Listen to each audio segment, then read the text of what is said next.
UConn is a better team than they played Wednesday night against Villanova, and we got that tonight.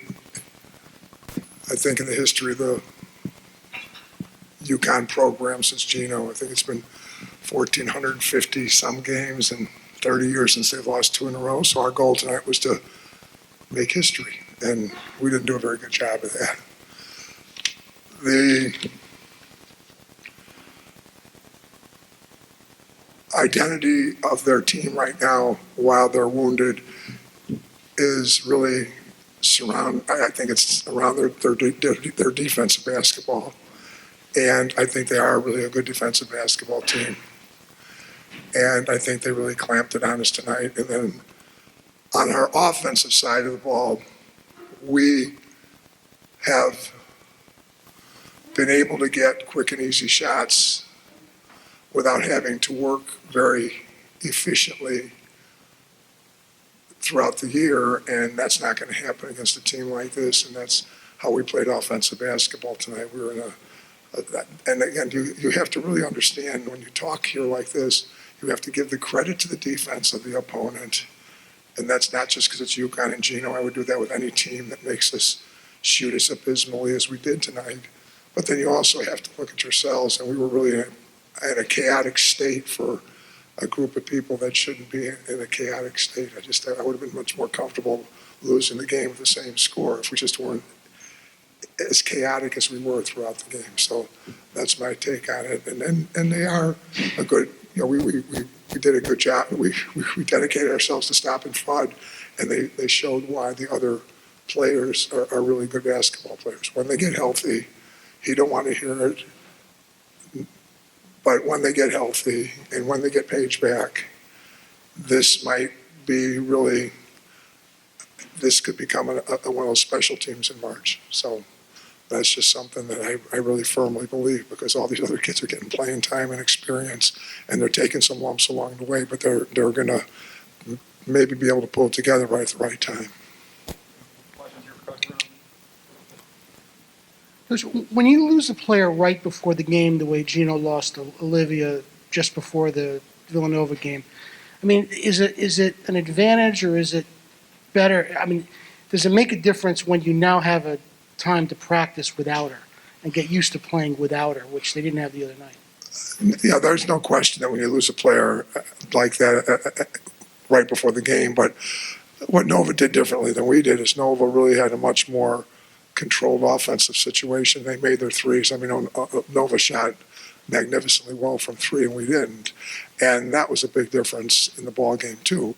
But I do think it's, of course, if you get a couple days to really identify what your team is going to be, it's going to be easier than just having to be thrust into the situation. But still, I don't want to take anything away from Nova here either. Hey, Doug. Pat Eaton from the AP. What was wrong with Sonia Morris? Why didn't she play tonight? Sonia, I don't know that if I signed she signed the papers for me to talk about it. She got injured she injured herself in the Providence game in the 6-minute mark, and that injury's not healed yet.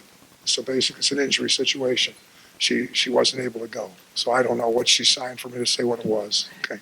And what's the difference without her? How much of a difference did that make? Well, of course, Sonia's our leading scorer, or second leading scorer. She's right there. I mean, of course, it makes a big difference. But you really, I'm one of those coaches that just doesn't believe in making excuses like that. And if I'm going to talk about what we were missing, they were missing 40% of their starting lineup. So they were missing 40% of theirs. We're missing 20% of ours. So I just don't like to make excuses. We miss Sonia a ton. Don't misunderstand. I don't want to minimize for her sake. I don't want to minimize, or her team's sake. I don't want to minimize the fact that we didn't have Sonia, or that it didn't mean a lot to us. But at the same time, she's, I just don't like to make excuses as a coach and a program. We're supposed to have people that can step up and play basketball in other people's absences, and that's what you're supposed to do. They did. They had players step up and play in their people's absences that were hurt. Doug, Alexa Philippou from the Hartford Courant. how did you see UConn change their approach towards defending Anissa? I mean, she had 20 points, but on 20 shots, and on the other end too. What were their posts doing offensively that gave you guys such a tough time? Well, Anissa is just, first of all, she's a joy to have on our team. She's a joy. I mean, she's just a great young woman, and I can't say enough about her. I mean, just to come into the college basketball scene like she has and just do what she's doing, I really, really value what she's doing, and I think we all should value that. And yet, she's still such a freshman work in progress. I mean, there's still so much to be learned, and she's learning every possession, and she's learning with every game.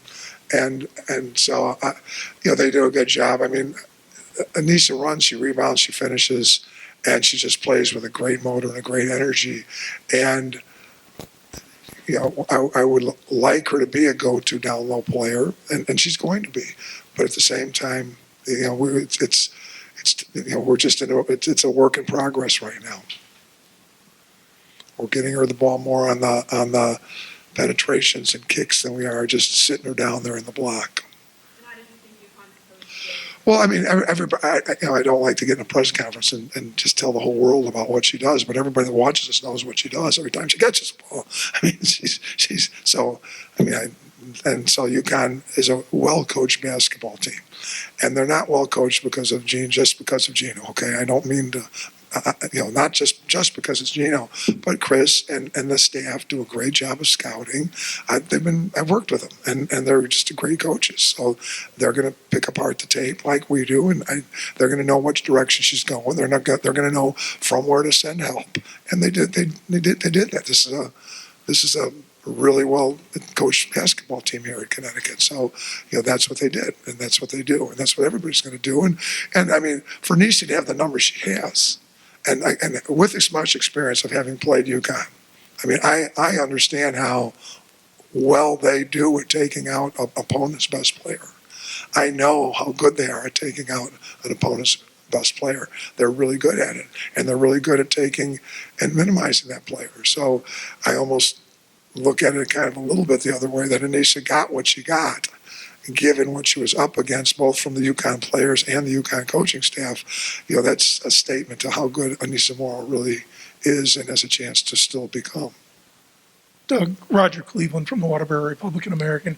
Can you just talk about the way that UConn attacked you in the post with their offense? I mean, they just went to Uhas and Edwards over and over again, driving the lane against you with your guards. We're small, and there's no question about the fact that we're small, and you have to go at us inside. And we've had everybody that we play against go at us inside. And some of those games we've been able to handle that and survive, and others we haven't. And this was one of those ones where, they really, really just, why wouldn't you? I mean, our Anissa Morris is still 6'1". She's not 6'5". And when you've got people that the size of Uhas and Edwards, you really, why wouldn't you attack in the paint and come at you in the paint? And we're taking out Fudd. We're taking Fudd out. The good news is Fudd didn't have a big game, but the price you pay, now UConn spatially is playing 4-on-4, and they're a very, very good, well-coached basketball team when they know how to use their space well. So Fudd doesn't have a big game, but it did play into the hands of their bigs. Now, if we don't take Fudd out and we play more traditionally, help defense off of Fudd, now you got a situation where I think they're still scoring inside, and Fudd goes and gets hers. So you pick your poison when you're playing against a team that's as strong as this team is.